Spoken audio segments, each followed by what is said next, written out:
권혁성 원장의 한방톡.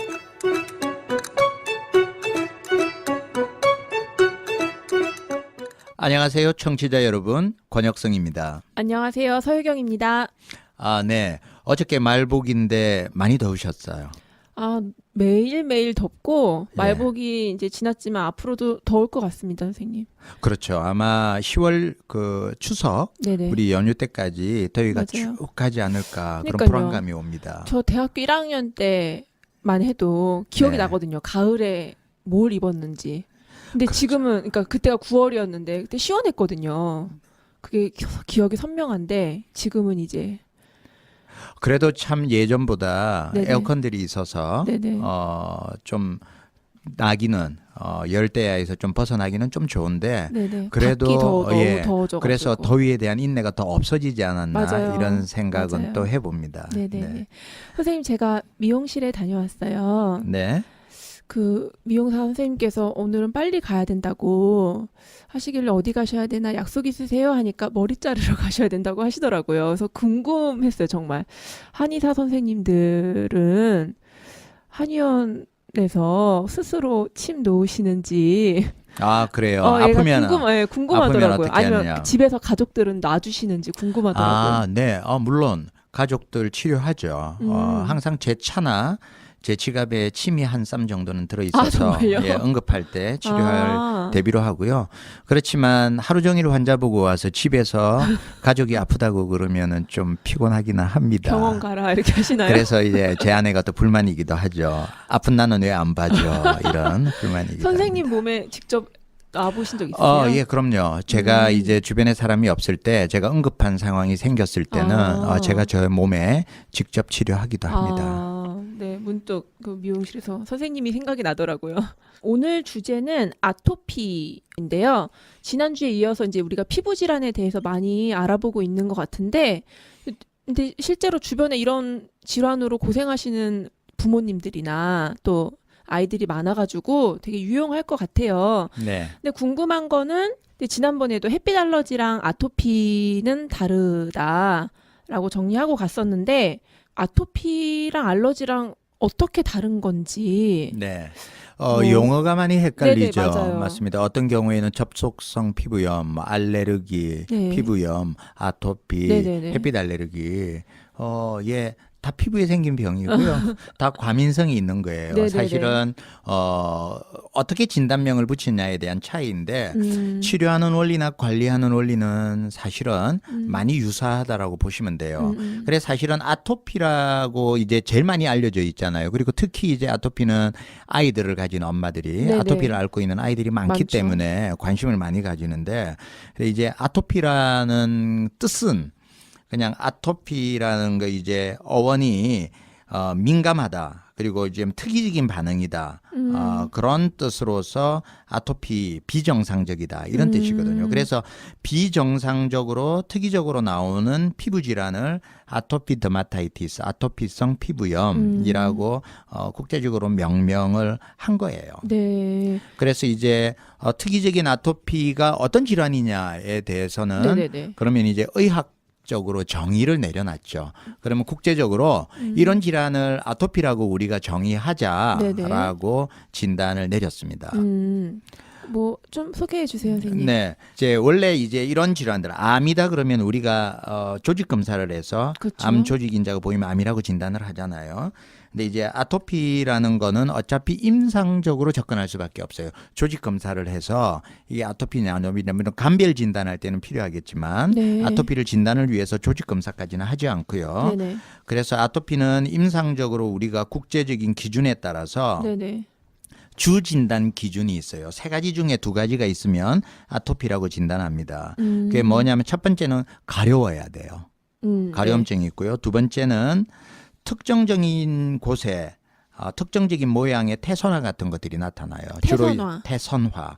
2살 이하의 어린아이들 같은 경우에는 몸통, 팔다리 바깥까지 다 습진처럼 나타나는데 네네. 2세 이상의 이제 환자들 같은 경우에는 특히 얼굴, 목 접히는 부위 접히는 있죠. 부분. 예, 팔꿈치 네네. 뭐 이런 쪽에 약간의 습진처럼 태선화가 일어나는 것. 약간 거무죽죽해지고. 그리고 세 번째가 이제 가족력이 있을 때.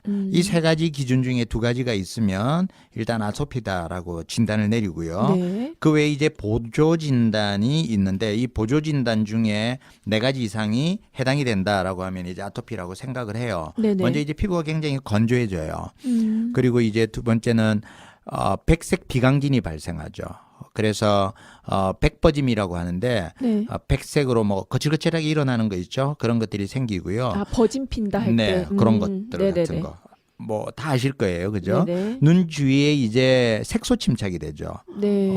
그래서 아토피를 앓고 있는 아이들 보면 눈 보면 알잖아요. 눈 막 긁어가지고 눈 주변에 색소 네네네. 침착되는 거 맞아요. 보이죠.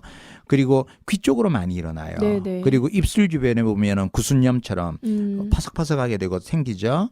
그리고 손발에 좀 습진처럼 나타나는 것. 네네. 그리고 의외로 머리에 비듬처럼 일어나는 경우가 굉장히 많아요. 아. 그래서 실제로 환자들 중에 머리가 너무 가렵다고 비듬 떨어진다고 치료하고 오는데 이런 아토피의 일종인 경우도 굉장히 많습니다.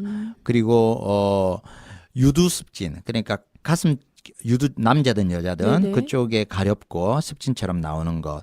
그리고 땀 흘릴 때 네네. 가려워요. 저도 약간의 알레르기 질환이 있어서 예전에 심할 때는 땀 흘리고 나면 항상 가려웠거든요. 네. 땀 흘리면 가려워지는 것. 그다음에 이제 피부 묘기증이라 그래서 긁으면 손톱 자국이 축 생기는 거 있죠. 네네네. 하얗게 됐다가 막 번지죠. 어떤 경우에는 막 두드러기처럼 나기도 해요. 그런 피부 묘기증. 네네. 그다음에 이제 병원 검사로서 피부 단자 시험에서 양성 반응, 알레르기 반응을 했더니 양성으로 나오는 것. 그다음에 혈청 글로불린 IgE가 증가하는 것. 이런 것들 중에 네 가지가 있으면 가지. 아토피다라고 진단을 하죠. 사실은 뭐 아토피 앓으면 내가 아토피구나라는 거는 대부분 이제 아시게 될 겁니다. 아, 네. 이거 보조 진단들 이렇게 몇 개 소개해 주신 것만 봐도 이게 고통이 클 것 같다라는 생각이 드네요. 네. 너무 괴로울 것 같아요. 네, 그렇죠. 그래서 이제 사실은 예전에는 아이들한테 대부분 있으니까 엄마들만 네네. 이제 관심을 많이 가지는 걸로 아는데 네. 최근 들어서는 어른들한테도 굉장히 많이 증가하고 있어요. 어릴 때는 증상이 없다가 어른이 돼서도 있을 수 있고 돼서? 어릴 때부터 계속 연속될 수도 있고요. 어른 아토피도 있을 수 있다라는 예. 말씀이시죠. 그래서 이제 소아 아토피 환자들 중에 10명 중에 4명, 40%는 성인이 돼서도 아토피가 계속 있고요. 아이고. 그리고 이제 우리나라 건강보험심사평가원의 통계를 보니까 매년 꾸준하게 증가하고 있다라는 네네네. 통계가 나와서 이 아토피 질환이 지금 현재 어린이들뿐만 아니라 어른들까지 다 증가하고 있는 추세에 네. 있습니다. 그때 햇빛 알러지 때도 이게 약간 속과 관련된 거라고 말씀하셨었는데 그 아토피는 이제 단순한 피부 질환이라고만 볼 수는 없는 걸까요? 아, 네. 자, 사실은 이제 모든 피부 질환은 속병인가요? 그렇죠. 면역 체계와 연관이 된다고 봐야 돼요. 아토피도. 네. 그래서 우리 이제 병원 의학에서는 이제 피부과 가면 피부 질환을 치료하는 약을 쓰지만 네네. 한방에서는 항상 피부 질환이 있을 때는 내부 장기의 대소 어느 쪽에 원인이 있는지를 항상 살펴보게 돼 있어요. 네네네. 그래서 피부 치료도 하지만 내부 속 치료들을 같이 해서 근본적으로 할 수밖에 없습니다. 그래서 사실은 아토피라는 것은 피부 질환이기도 하지만 네네. 모든 피부 질환은 또 내부와 장기와 연관돼 있고 연관이 있다. 또 아토피, 특히 아토피 같은 거는 면역과 밀접한 연관이 있다라고 네네. 보시면 돼요. 그럼 이제 아토피에 걸린 아이들은 이제 면역을 높이기 위해서 좀 신경을 써주는 치료만 하면 될까요? 그렇죠. 재밌는 통계가 있는데 보고가 네, 있는데 저는 어릴 때 고약이라는 거 붙여봤어요. 고약 아세요? 들어는 봤는데 뭔지 몰라요. 세대 차이 나는군요. 제 어릴 때만 해도 조명내 고약 이렇게 네네네. 해서 고약을 붙이고 안에 심지를 넣어서 네. 농을 뽑아내는 고약이 있었어요. 근데 지금 고약이 없어요. 왜냐하면 종기가 안 나요. 네. 옛날에는 고약이 왜 많았냐면 엉덩이 뭐 등 이런 쪽에 종기가 굉장히 많이 났거든요. 감염. 네. 감염이 돼서 종기가 났었는데 그걸 빼내기 위해서 고약을 붙였거든요. 오늘날 고약이 없어질 정도로 종기 환자가 없어요. 왜 그렇지? 왜 그럴까요? 그게 바로 뭐냐면 우리가 간접적으로 항생제를 너무 많이 먹고 있어서 그래요. 아, 닭에 항생제 쓴 닭 먹죠? 계란도 항생제 들어가 있죠? 생선, 양식장 항생제 덩어리예요. 그 항생제가 피부에 침착돼 있다가 우리 몸으로 들어와서 간접적으로 항생제를 먹게 돼요.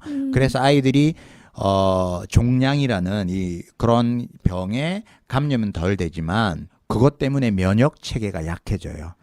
종기가 나면 그 종기를 이겨내기 위해서 우리 몸에서 강한 면역을 만들어내죠. 하는데. 그걸 한 번씩 겪을 때마다 내 몸에서는 면역의 체계가 강화되거든요. 네네. 그런데 오늘날 이런 아토피 질환이 늘어나는 이유는 감염의 기회가 없기 때문에 엄마들이 또 조금만 감기 걸리면 바로 병원에 가서 항생제 약을 먹이잖아요. 네네네. 그러니까 감염의 기회가 없어서 나 스스로 면역 체계를 키워내는 힘이 없었기 때문에 네네. 현대적인 아토피 질환이 늘어난다라는 보고가 있습니다. 그래서 아이들을 조금 자연적으로 키워야 되고 감기도 조금 열이 올라가더라도 네네. 38도 이상의 고열이 아니면 네네. 미열에 콧물 찍찍한다 그러면 조금 한 템포 기다려서 네. 아이들의 스스로 면역을 이겨낼 수 있도록 기다려보는 것도 도움이 될 겁니다. 그 아까 주 진단 세 가지 중에서 세 번째 게 가족력이었는데 네. 이게 유전이 큰가 봐, 유전적인 요인이. 그렇죠. 유전적 가족력이 있는 걸로 봐주고요. 부모 중에 한쪽만 알레르기 질환이 있으면 네. 아이가 알레르기 질환을 가질 확률이 40% 이상으로 한쪽만 통계적으로 있어도 네, 그렇게 나오고 굉장히 있습니다. 크네요. 선생님, 제가 아토피 하면은 진짜 궁금했었던 게 떠도는 이야기인지 이게 근거가 있는 이야기인지 선생님께 여쭤보고 싶었던 게 그 임신했을 때 매운 거 먹으면 애가 아토피 걸린다 이런 얘기가 있잖아요. 네네. 그런 이야기를 들어보셨어요? 네네. 너무 많이 들었고 그래서 친구들이 임신을 하면은 네. 제일 먼저 끊고 힘들어하는 게 매운 거랑 커피거든요. 네네. 근데 이게 일리가 있는 얘기인가요? 네. 한방에서는 아토피라는 단어는 없었죠, 그죠? 네네. 단어가 없었고 그렇지만 아토피 질환과 유사한 질환들은 고대부터 있었을 거예요, 그죠? 그쵸. 예, 그래서 예전에 한의학에서 문헌에서 아토피가 어떤 거와 똑같은가, 그래서 이제 옛날부터 치료를 해왔었는데 한방에서는 네. 그래서 이제 쭉 조사를 해봤더니 뭐 태풍, 태선, 유선 뭐 이런 용어들이 나와요. 이런 네. 문장들이 나와서 치료했던 방법들이 있어요. 그게 지금 오늘날의 아토피와 유사하다고 볼 수 있고요. 여기에서 이제 보면 외과 정종이라는 책에 보면 태선, 내선이라는 거는 태아가 자궁에 있을 때 네. 엄마가 매운 것을 먹으면 그 엄마가 했던 그 열이 태아에게 전달이 돼서 그 아이가 태어날 때 굉장히 열한 체질로 태어난다. 그래서 가렵고 끓을 수 없다라고 나와 있었고요. 그래서 이런 내용들을 비추어 볼 때 아마 예전부터 내려왔던 이야기가 그렇게 전해져 왔을 거라고 생각하고요. 한의학적으로는 이 열이라는 게 굉장히 중요합니다. 그 일리가 있는 얘기네요. 그럼요. 한의학적으로 이 알레르기 질환을 치료하려면 아토피를 치료하려면 크게 두 가지 유형만 딱 생각하면 돼요. 네네. 첫 번째는 뭐 종류가 굉장히 많지만 열이 많은 아이들. 네. 열이 너무 많아가지고 열을 발산할 수 없어요. 피부로 열이 다 몰려 나오는 열이 많은 아이들. 네. 그래서 이런 아이들에게는 한방에서는 어떻게 치료하냐면 열을 끄는 치료를 합니다. 그래서 찬 약을 먹어서 피부도 식히고 열을 내리는 거를 하고요. 네네. 두 번째는 의외로 소화기가 약한 아이들한테 알레르기, 아토피가 굉장히 많이 나와요. 네네. 그래서 이제 비위가 허약한 아이들한테는 담이라는 게 쌓이게 되죠. 그래서 소화가 안 되면서 얼굴이 누렇고 뜨고 뭐 이렇게 입맛도 없고 이런 아이들인데도 아토피가 심한 아이들이 있어요. 이런 아이들에게는 소개했던 진피차 같은 그런 약이 어울리는데 그런 비위의 담습을 제거함으로써 치료를 하게 됩니다. 그래서 아까트 같은 이야기들도 일리가 있는 이야기고요. 엄마들이 아이에게 좋은 영양을 주려면 매운 음식뿐만 아니고 좀 마음도 수양하고 기도도 하고 그죠? 좋은 생각도 하고 네네. 그렇게 해서 태교를 하는 게 좋죠. 네. 선생님 병원에 아토피 환자들이 많이 네, 가시나요? 많이 있습니다. 네, 그래서 아토피가 참 어려운 병 중에 하나예요. 왜냐하면 단순하게 한 질환으로만 오는 게 아닌 굉장히 복합적이고 그쵸. 환경적이고 유전적이고 이렇게 어울려 있기 때문에 아토피 질환도 앓고 있는 아주 심한 성인이 돼서도 스테로이드를 끊지 못하는 환자들 같은 경우에는 너무너무 고통스러워하고요. 그런 환자들을 치료하기 위해서는 저희가 또 해독이라는 방법으로 치료를 합니다. 아이들에게도 그 해독 치료를 예. 하나요? 아이들도 꼭 해독 프로그램을 하지 않지만 해독하는 생활 습관들에 대해서 티칭하고 관리하고 하죠.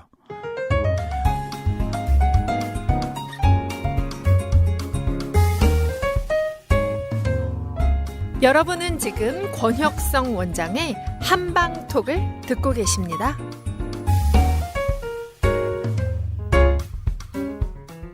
네, 아토피가 심한 아이들의 부모님들이 이제 뭐 기사에서 보면 시골로 애들을 이제 데리고 갔다 맞습니다. 이런 이야기들을 하는 분들이 네. 계신데 이제 이게 도움이 돼가지고 이제 이런 말씀들을 하시는 거잖아요. 그렇죠. 방법이 없죠. 네, 그러니까 환경이 정말 큰 영향을 미치는 거죠. 너무 중요합니다. 네네네. 그래서 사실은 제가 알레르기 질환 환자들 병원에 또 아토피를 포함해서 오는 환자들을 진료할 때 약을 쓰고 침을 놓고 치료해서 좋아지는 케이스보다 네. 해독을 해서 좋아지는 케이스가 더 많아요. 그리고 어떨 땐 더 드라마틱하게 좋아집니다. 왜 그러냐면 해독이라는 것 자체가 우리 몸에 있는 독소를 빼내잖아요. 네네. 그래서 장을 개선하잖아요. 네. 장을 개선시키면 면역이 올라가거든요. 그러다 보니까 피부도 좋아질 뿐만 아니라 이런 알레르기 질환도 없어지는 걸 봐요. 그래서 이 해독을 할 때 가장 첫 번째 우리 중요한 거는 독성이라는 거는 네. 호흡을 통해서 들어오고 우리 호흡하잖아요. 네네. 그다음 피부질을 통해서 들어오고 또 요즘 미세먼지가 많아가지고. 그죠. 정신적으로 들어오고 아, 그다음에 먹는 걸 통해서 들어오고 네. 그 네 가지밖에 없어요. 그러니까 우리가 이제 알레르기, 아토피 그런 독성에 의해서 온다라고 보면 이 네 가지 관리를 하면 돼요. 네. 첫 번째는 스트레스 관리를 하는 게 제일 중요합니다. 스트레스는 뭐 제가 대신 스트레스를 막아줄 수는 없죠. 그렇지만 스트레스는 어른들 같은 경우에는 운동하면 스트레스가 많이 낮아져요. 이거는 모든 학자들의 공통적인 의견입니다. 네. 아이들 같은 경우에는 스트레스는 뛰어놀게 해야 돼요. 너무 뛰어놀 데가 없으니까 아이들도 너무 스트레스 받죠. 맞아요. 그 다음에 이제 외부에서 들어오는 피부, 그 다음에 호흡 이런 걸 통해서 오는 거는 미세먼지 제거하는 거나 그 다음에 의류 뭐 그 다음에 이렇게 접촉되는 것들을 주의해야 되고요. 그 중에서 제일 중요한 게 음식입니다. 네. 음식을 주의해야 되는 게 80% 이상이 돼요. 근데 너무 힘들겠어요. 뭘 주의해야 될까요? 아토피 환자들이. 그래서 우리가 이제 독성으로 분류되어 있는 음식, 뭐 이제 아토피 환자들이면 내가 이걸 먹으면 아토피가 생긴다라고 하는 심해진다라고 하는 것들은 끊어야 돼요. 유제품이 그 중에 가장 크게 차지하고 있고요. 네네. 그다음에 뭐 땅콩 종류, 뭐 땅콩 버터, 뭐 이런 것들 있죠. 네. 그다음에 뭐 이제 고양이 집 먼지 뭐 이런 것들은 너무나 잘 아는 당연한 거고요. 그래서 네네. 카페트를 치워야 되고 애완견 같은 경우에는 안 기르는 게 제일 좋죠. 그게 심한 아이들은 아이고. 저는 뭐 안 기르는 게 좋다라고 아토피 가족들은 좋다라고 네네. 생각합니다. 먹는 거는 어디까지나 우리가 항상 하는 이야기지만 인스턴트 식품, 네. 그다음에 껍질을 까버린 밀가루, 네. 그다음에 천연당이 아닌 정제돼서 탄수화물만 있는 미네랄이 없는 설탕, 네. 인간의 이기에 의해서 맛있는 것만 골라낸 음식들, 그것들이 다 현대적으로 알레르기의 적이고 그걸 끊거나 아니면은 줄이거나 하셔야 된다고 생각합니다. 네. 근데 이게 아토피가 이제 궁극적으로는 이제 피부에 나타나는 질환이잖아요. 네. 그러니까 이제 이 피부에다가 어떻게 할 수 있는 일상적인 팁이 또 있을까요? 너무 많은 샤워를 하게도 건조하게 되죠. 그래서 알레르기의 가려움증의 원인은 건조한 거예요. 열이 발생하잖아요. 네네네. 피부가 습기가 없어지잖아요. 네네. 그래서 건조해지는 거거든요. 촉촉하게 좀 해줘야 그렇죠. 되네요. 그래서 알레르기 질환의 첫 번째는 보습, 습기를 항상 유도하도록 하는 것만 해도 굉장히 많이 좋아지는 경우가 있고요. 네. 두 번째는 2차 감염이에요. 2차 감염은 뭐냐면 우리가 이제 많이 끓게 되잖아요. 네. 끓으면 피가 거기에서 나겠죠. 피가 나죠. 그러면서 네네. 거기에서 황색 포도상 구균에 의해서 감염이 돼요. 그러면 거기에서 더 많은 진물이 나오게 돼. 진물 줄줄 흐르는 경우 봤죠? 네. 그렇게 되면 더 가렵고. 그래서 이제 악순환이거든요. 그럼 그 피부에다 어떻게 또 보습을 해요, 선생님? 그러니까 이제 황색 포도상 구균에 의해서 2차 감염까지 된 경우에는 네네. 치료가 필요합니다. 일단은 그 진물 나오는 염증 나오는 것들을 치료를 네네네. 하시고 그 다음에 이제 또 보습을 해야 되죠. 그래서 2차 감염을 굉장히 중요하게 생각을 하셔야 됩니다. 청취자 여러분, 저희는 다음 시간에 또 찾아뵙겠습니다. 지금까지 진행의 권혁성, 서유경, 제작의 김미옥, 박송이였습니다.